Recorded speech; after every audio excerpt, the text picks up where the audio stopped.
Hai gengs, apa kabar? Senang sekali berjumpa dengan geng semua. Salam kenal dan salam sukses dari BZNQ.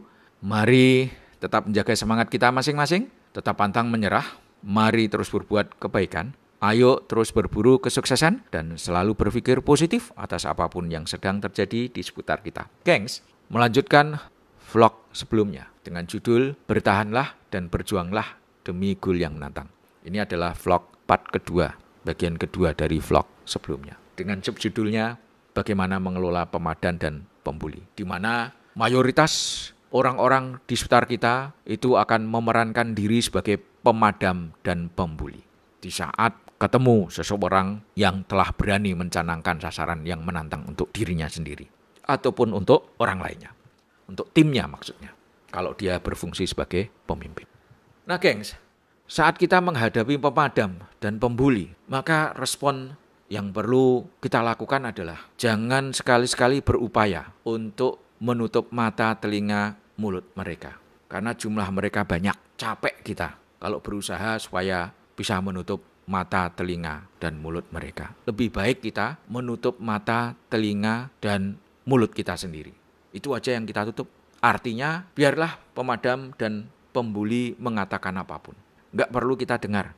Kita tetap fokus saja. Fokus kepada sasaran yang menantang, yang telah kita buat sendiri. Fokus untuk mewujudkan sasaran yang menantang, yang telah kita buat sendiri. Nggak usah kita terlalu masukkan hati apa yang dikatakan orang lain. Apakah itu bentuknya pemadaman ataukah bulian.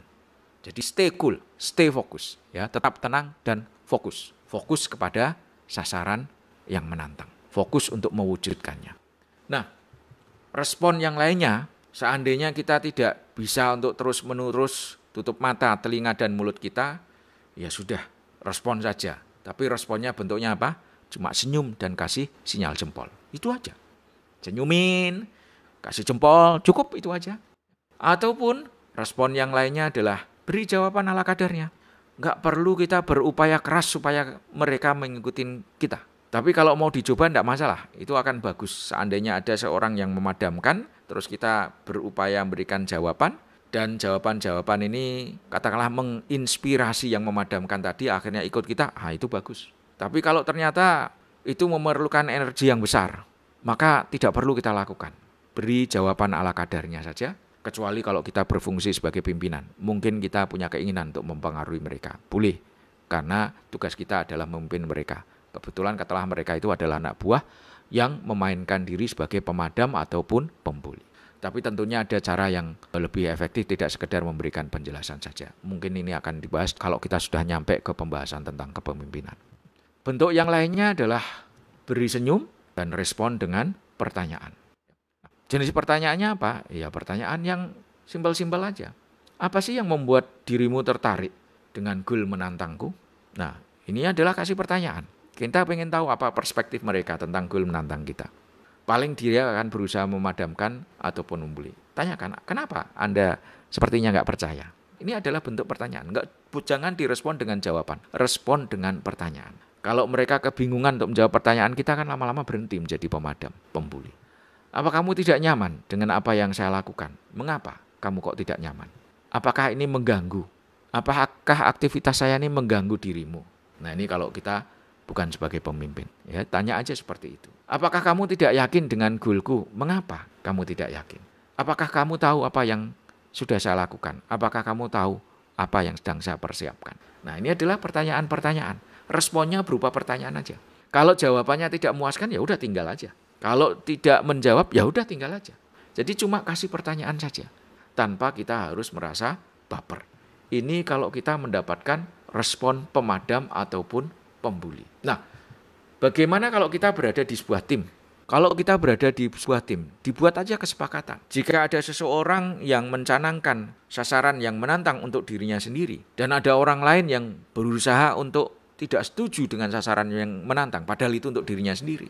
Ya, mereka melakukan pemadaman atau pembulian. Ya udah, sepakatin aja. Kalau ada yang seperti itu, kasihlah sebutan sebagai virus, provokator, atau sebutan-sebutan negatif membuat mereka malu untuk melakukan pemadaman dan pembulian. Nah, bikin kesepakatan. Kasih sebutan yang enggak enak untuk mereka yang pemadam ataupun pembuli.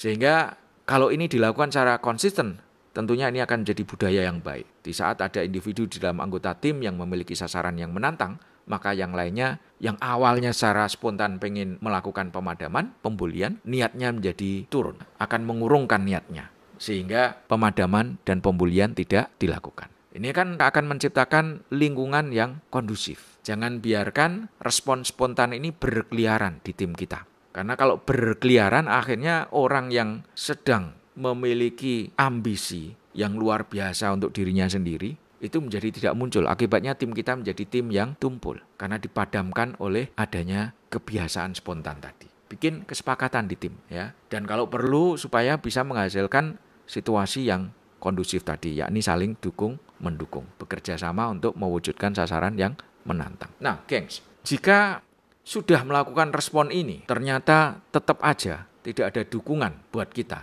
maka nggak usah dipedulikan. Apapun responnya, ada dukungan atau tidak ada dukungan, tetap fokus dan terus bergerak untuk mewujudkan goal yang menantang.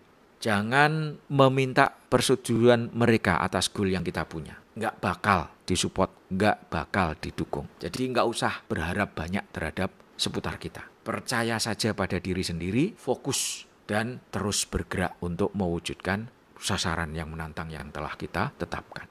Nah, pada saat kita pilihannya adalah fokus dan terus bergerak, maka kita akan membahas komponen ketiga dalam pengelolaan diri, yakni saatnya meningkatkan rasa keingintahuan kita.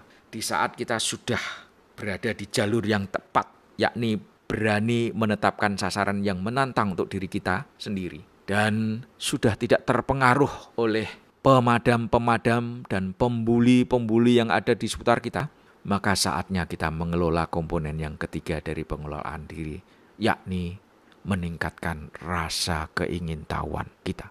Kekepuan kita diperbesar terkait dengan hal-hal yang bisa menunjang terwujudnya sasaran yang menantang yang telah kita tetapkan.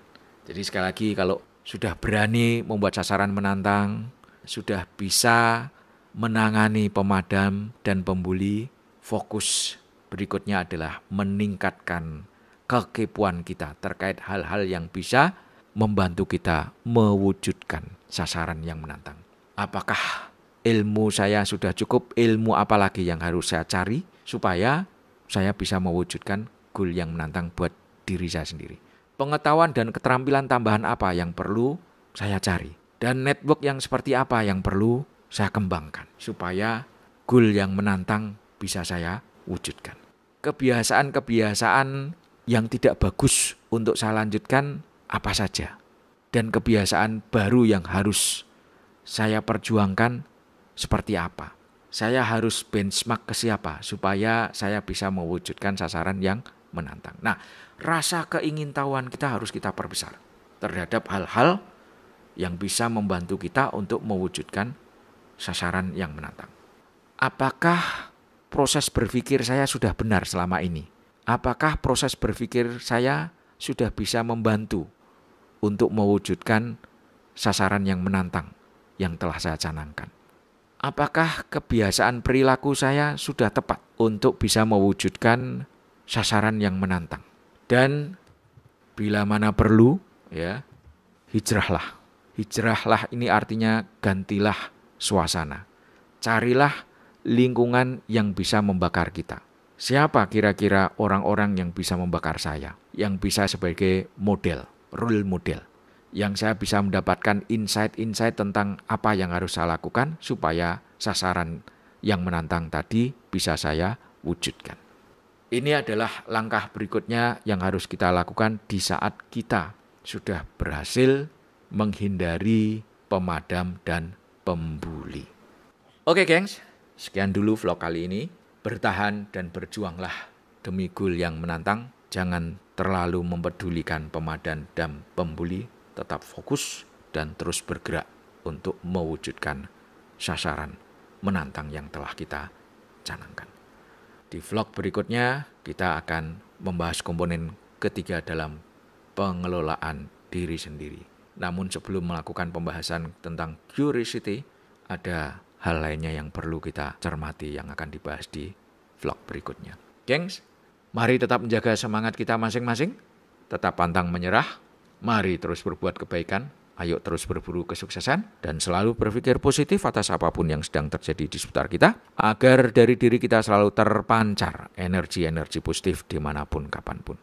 Geng, jangan lupa untuk like, subscribe, komen, share. Terima kasih, sampai ketemu di seri vlog berikutnya.